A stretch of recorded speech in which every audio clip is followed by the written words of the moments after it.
깜짝 놀랐네. 아니 이러면 사전에 신호라도 주시 깜짝 놀랐네. 서프라이즈. 네. 전 알고 있었거든요. 아무튼 일단 인사는 좀 나누고요. 더마카 지금 나와 있습니다. 어서 오세요. 안녕하세요. 더마카입니다. 네. 여러분 감사합니다. 드디어 MBC 유튜브 채널 MBC 라디오 시사가 100만 구독자를 달성했습니다. 어이고 축하합니다. 네. 그게 다예요? 뭘 어떡하라고. 제가 몇 개 읽어드릴 테니까 준비하고 계세요. JJ님, 대학생인데 맨날 듣기만 하다가 처음으로 댓글을 씁니다. 정치, 외교, 사회 뉴스 들으면서 저도 삐딱한 시선으로 세상에 집중하고 있습니다. 그리고 유튜브 100만 구독 축하드려요 라고 인사해 주셨고요. 대학생 환영해요. 네.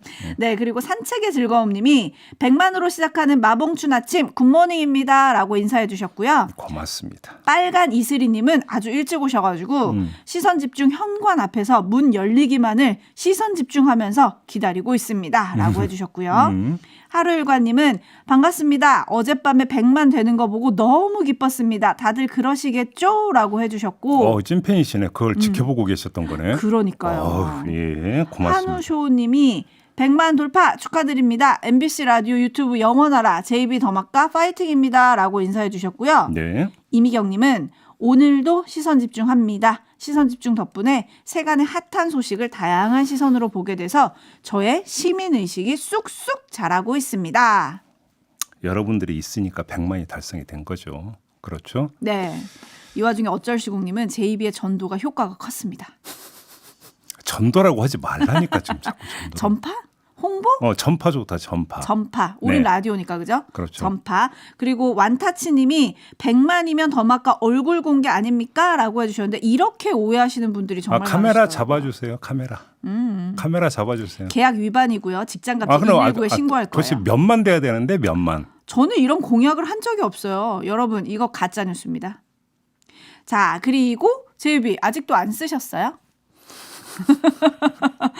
좀 뜸들이지 말고 빨리빨리 합시다. 네. 쓰겠습니다. 그때 썼던 안경은 안 가져왔어요? 그건 안 갖고 왔어요. 네. 금목걸이도 없어졌어요. 맞아. 자, 여러분 기억하십니까? 진짜 못 봐주겠다. 여러분 기억하십니까? 저희가 유튜브 연장 방송을 막 시작할 즈음에 저 모자를 썼었는데요. 그때 당시에는 하루 동접자 그 시간에 5천만. 오. 5천. 네. 5천 되면 이벤트를 하겠다라고 해서 했던 기억이 있는데요. 지금 JB 모자에 써 있는 글씨 잘 보이시죠? 5천만 가자. 여러분 같이 가시죠. 진짜 시간이 빠르네요. 그렇죠? 네. 네. JB 진짜 감사의 인사를 진심을 담아서 한번 해보세요. 그럼 지금까지는 아니. 너무 짧았으니까요. 조금 더. 지금 멋지다고요. 지금 막 난리가 났네요. 멋지다. 예, 널사탕애님은 못 봐주겠네요. 라고 해주셨지만. 우리 촌철님 이렇게 솔직하다니까. 그러니까요. 촌철님들한테 감사 인사와 전파 인사도 함께 해주시죠. 고맙습니다. 그러니까 제가 여기 그 진행을 맡았을 때 지금도 기억이 나는데요. 그때 2만이었습니다. 구독자 수가요? 구독자가. 제가 2019년 7월 1일부터 진행을 했는데 정확히 기억하고 있습니다. 2만이었습니다. 그래서 그해 연말에 10만을 돌파를 해가지고 10만 돌파했다. 언제 우리는 100만 돌파하느냐 이런 이야기가 있었는데 한 걸음 한 걸음 걸어오다 보니까 100만 돌파까지 갔던 거 아니겠습니까? 근데 그게 우리 촌철님들이 함께했기 때문인 것이고요. 그냥 의례적으로 드리는 말씀이 아니라 진짜 그런 겁니다. 맞습니다. 아마 저보다 이제 방송 진행하면서 또 댓글창을 뭔가 더마카는 보고 있으니까 더 아마 뼈저리게 느꼈을 거라고 생각하는데 호흡을 같이 한다는 표현이 있잖아요. 네. 그죠? 말 그대로 동고동락을 같이 한다. 그런 걸 느끼잖아요. 느끼죠. 사실 이제 그게 에너지원이 되는 건데 시사를 한다는 것은 사람 진을 빼는 과정이거든요. 솔직히 말씀을 드리면. 사람 진짜 진 빼는 게 시사 영역이에요. 그런데도 버틸 수 있었던 건 우리 촌철님들이 동고동락하고 함께해 주신 덕분이다. 그러니까 이 에너지원을 계속 유지하면서 이제 200만 가야 되지 않겠느냐. 그래서 지금부터 전파 인원을 5명에서 10명으로 늘리겠습니다. 네, 여러분 10명씩 전파해 주시면 감사하겠고요. 지금 네. 쭈니7777님께서 라디오로 듣다가 제이비 얼굴이 너무 궁금해서 갓길에 차를 세우고 유튜브를 켰습니다. 멋집니다. 라고 해주셨고요. 쇼미더머니 나가라는 분도 계신데 그런 제이비의 도전도 저는 환영을 하고요. 네. 그리고 지금 제이비가 말씀하셨지만 사실은 촌철님들이 없다면 이 100만이라는 숫자는 달성하기가 쉽지가 않았겠죠. 그래서 저희가 감사의 마음을 담아서 특별 이벤트를 준비했습니다. 오호. 제이비가 그토록 외쳤던 좋은 거는 나누는 거라는 널리 전파하라는 거요. 그거 관련해가지고 내가 구독자 100만 만들었다. 나 이렇게까지 알렸다. 다 내 덕이다. 티를 팍팍 내주시는 분들에게 네. MBC 라디오 시사 프로그램에서 통 네. 크게 쏩니다. 뭘 오. 쏘냐? 햄버거 세트 에이. 100개를 쏠 건데요. 그 뭐 통큰 거야 그게. 그러게요. PD님 더 분발하시고요. 네. 자, 일단 그러면 이렇게. 패티 2장 들어간 걸로 합시다. 아, 좋아요. 통 네. 크게. 네, 통 크게 100개를 쏘겠는데 어디로 쏘느냐 여러분들에게 쏩니다. 어디로 보내주시냐? 짧은 문자 50원, 긴 문자 100원의 정보 이용료가 부과되는 문자 메시지 샵 8001 그리고 스마트 라디오 미니 게시판으로 받을 건데요. 네. 다 내 덕이다. 내가 100만 만들었다. 몇 명에게 전파했다. 이렇게 티 내주시면 돼요. 네. 그리고 아쉽게도 유튜브 댓글로 남겨주시면 저희가 선물을 드릴 수가 없거든요. 그렇죠. 그러니까 보시는 것과 듣는 거는 유튜브로 하시되 참여는 문자와 미니 게시판으로 해주시면 좋겠고요. 하나 더 드릴 말씀이 이제 100만도 됐으니까요. 더 널리 알려주시고 이제는 청취율 부동의 1위를 좀 부탁드리겠습니다. 아 예. 네. 네, 같은 마음이시잖아요. 그럼. 그거 쓰고 하세요. 오늘 제이비타임즈. 이게 잘 어울린다는 댓글이 너무 머리를 많아가지고. 일해야 되기 때문에 잠깐 벗어야 됩니다. 네. 자, 그러면 축하는 여기까지 하고 저희가 원래 할 일을 또 해야 되겠죠? 오늘 주목할 뉴스들 본격적으로 챙겨드리겠습니다. 네, 첫 지금까지 번째 참 뉴스는 좋았는데 지금부터 약간 머리 지끈거려야 될 것 같네요. 네. 검찰이 어제 박영수 전 특검의 주거지와 사무실, 주거래 은행에 대한 압수수색을 실시를 했습니다. 50억 클럽 의혹 때문인데요. 여지껏 수사를 미루다가 이제 와서 압수수색에 나선 배경을 두고 50억 클럽 특검 법안이 어제 법사위에 상정이 되니까 아뜨거 해가지고 움직인 거 아니냐 이런 분석이 지배적이더라고요. 특검 도입을 막기 위해서 열심히 수사하는 모습을 연출했다. 이런 분석 아니겠습니까? 자, 요 문제를 좀 한번 짚어봐야 될 것 같은데요. 네. 지금 의혹이 제기된 지 1년 6개월 만에 압수수색이거든요. 그러니까 열심히 하는 건가요? 저는 참 궁금한 게 1년 6개월 뒤에 압수수색에서 무엇을 건질 수 있을지. 제가 궁금한 게 바로 그겁니다. 야, 그러면 시간을 초월하는 증거물은 어떻게 보존될 수 있는지 저는 그 비결이 정말 궁금한데 그건 일단 좀 밀어놓고 이 문제를 좀 짚어보도록 하겠습니다. 언론 보도를 종합을 하면 검찰 관계자가 이런 말을 했다고 해요. 어떤 말을 했냐면 확실한 혐의점이 나왔기 때문에 그냥 그대로 읽어드리면 수사팀은 그동안 제기된 의혹에 대해서 관련자 조사와 객관적 자료 확보 등을 다각도로 진행해 왔다. 조사 결과 혐의가 구체화해서 이날 압수수색에 착수하게 된 것일 뿐 정치권 논의를 염두에 둔 것은 아니다. 이렇게 얘기해 드는데 혐의가 구체화됐다라고 하는 게 뭐냐면 언론 보도를 종합하면 200억 약정설이 있었다라는 거 아닙니까? 200억 받기로 했다라는. 그럼 또 하나의 약정설 기억나십니까? 428억? 428억 약장설. 약장설이 아니고 약정설. 약정설. 네. 제가 100만에 취해가지고. 약장산주. 네, 약정설. 근데 이재명 대표에 대해서 기소를 하면서도 428억 약정설은 뺐잖아요. 보완 수사가 필요하다라고 해서. 그런데 박영수 전 특검 200억 약정설을 포착을 해서 전면적인 압수수색에 들어가서 본격적으로 수사를 한다. 그러면 이 두 개의 중대한 혐의점에 대한 어떤 수사가 동시 패션으로 진행이 될 수 있는 겁니까? 왜냐하면 검찰의 지금까지의 행보를 놓고 보면 수사팀을 보강을 해가지고 거의 전력 투구를 했던 게 이재명 대표에 대한 수사였잖아요. 50억 클럽 수사도 뒤로 미뤘던 이유가 이재명 대표에 대한 수사에 집중하기 위해서라는 거 아니었습니까? 그럼에도 불구하고 그건 지금 기소 내용에서 일단 빠졌잖아요. 그런데 박영수 전 특검에 대한 200억 약정설을 포착을 했기 때문에 바로 압수수색에 들어갔다? 그러면 428억 약정설 수사하고 병행할 수 있는 겁니까? 저는 제일 궁금한 게 그거거든요. 병행한다는 거 아니에요? 병행을 한다. 병행을 한다면 그러면 지금까지 거의 모든 검사 인력을 투입해서 했는데 왜 그럼 지금까지 428억 약정서를 못 밝혀내고 공소 내용에 포함도 못 시켰을까? 이걸 다시 되물을 수밖에 없는 거 아니겠습니까? 그렇죠? 그래서 제가 종합해서 드리고 그러니까 싶은 질문은 수사 제대로 하고 있는 거 맞냐? 이걸 지금 질문 드리고 싶은 겁니다. 네, 수사 제대로 하는 게 맞냐? 밥하기 싫은 여자님은 쇼타임이라고 봅니다. 이런 촌철 남겨주셨고요. CLY님도 아니 그러면 그동안은 혐의가 구체화되지 않았던 건가요? 라고 물음표를 여러 개 찍어주셨는데 뭐 여튼 수사팀 관계자는 이런 말도 했더라고요. 왜 어제냐? 이제 이런 거를 기자들이 묻지 않았겠습니까? 왜냐하면 50억 클럽 특검법이 법사위에 상정되는 날이었잖아요. 네. 그래서 왜 오늘입니까? 라고 물었더니 압수수색을 위해서는 영장 청구, 법원의 영장 발부 등 시간이 걸린다. 영장이 발부된 시점에 맞춰 오늘 압수수색을 진행한 것일 뿐 시기를 맞출 수는 없다. 그 얘기에 대해서 제가 말씀을 드리면 법사위에 상정한다는 것은 이미 예고 기사가 그 전부터 나오고 있었고요. 돼 있었죠. 두 번째 압수수색 영장은 실질 심사라는 게 없습니다. 그다음에 발부율이 99%라는 거 아닙니까? 다 알고 있죠. 예, 압수수색 영장 청구해서 발부하는데 그렇게 오랜 시간 걸리지 않습니다. 네, 이렇게 정리하겠습니다.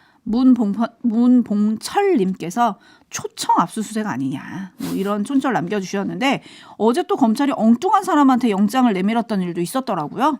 그렇게 친밀하게 준비를 했는데 왜 그런 일이 발생할까요? 그러니까요. 그 건물에 있는 다른 사람한테 가가지고 압수수색 왔다고 영장을 뒤밀었었다는 이런 일도 있었더라고요. 어쨌든 수사가 속도를 진짜로 낼지 뭘 밝혀낼 수 있을지 계속 시선 집중하겠고요. 네. JB타임즈 다음 주목할 뉴스는 어떤 겁니까? 윤석열 대통령이 스가 요시히데 전 총리를 만난 자리에서 동석했던 누카가 후쿠시로 당시 이란 의원연맹 회장이 후쿠시마 오염수 방류 문제를 거론을 했고 이에 윤석열 대통령이 한국 국민에게 이해를 구해 나가겠다라고 말했다라는 교도통신 보도 어제 전해드린 바 있었습니다. 네. 그리고 나서 정진석 국민의힘 의원이 나섰는데요. 자신이 그 자리에 배석했고 오랜 기자 생활의 경험 때문에 그날 발언을 메모를 했다면서 윤 대통령은 누카가 의원의 장황한 언급이 끝나자마자 단호한 어조로 후쿠시마 오염수 문제는 우리 국민들의 건강과 안전에 관한 문제이기 때문에 과학적이고 객관적인 검증 과정이 꼭 필요하다라고 강조를 했으며 누카가 후쿠시로 당시 이란 의원연맹 회장이 자기 지역구 문제를 적어온 내용을 장황하게 읽길래 저는 속으로 저건 좀 결례라고 느꼈다. 이런 말도 함께 덧붙였는데요. 참고로 누카가 의원의 어떤 지역구는 이바라키 현인데 바로 후쿠시마 현의 바로 옆에 붙어 있는 현이라고 합니다. 드디어 뭐 구체적 증언이 나오는 건가요? 어떻게 봐야 됩니까? 글쎄 본인이 이제 그 수첩에 메모를 했다는 거 아니겠습니까? 그러면 수첩을 아예 공개를 하면 어떨까 싶은 생각이 좀 드는데요. 그렇지 않습니까? 근데 일단은 뭐 그냥 사실이라고 치죠.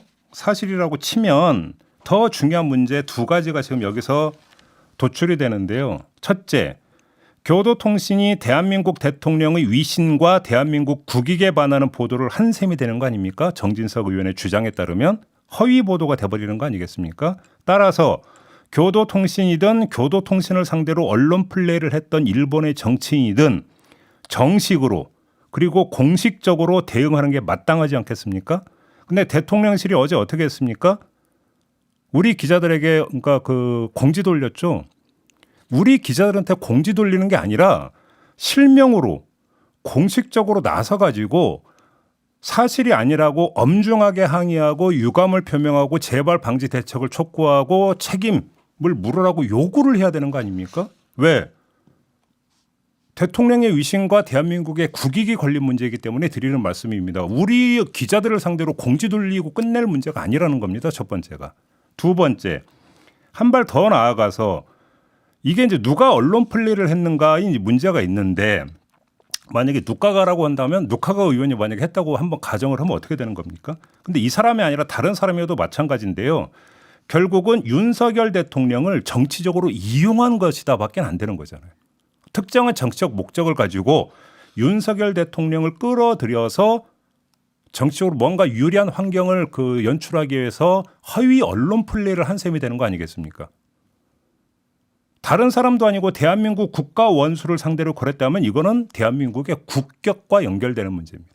그렇지 않습니까? 이거는 그렇기 때문에 더 엄중하게 대응해야 되는 문제입니다.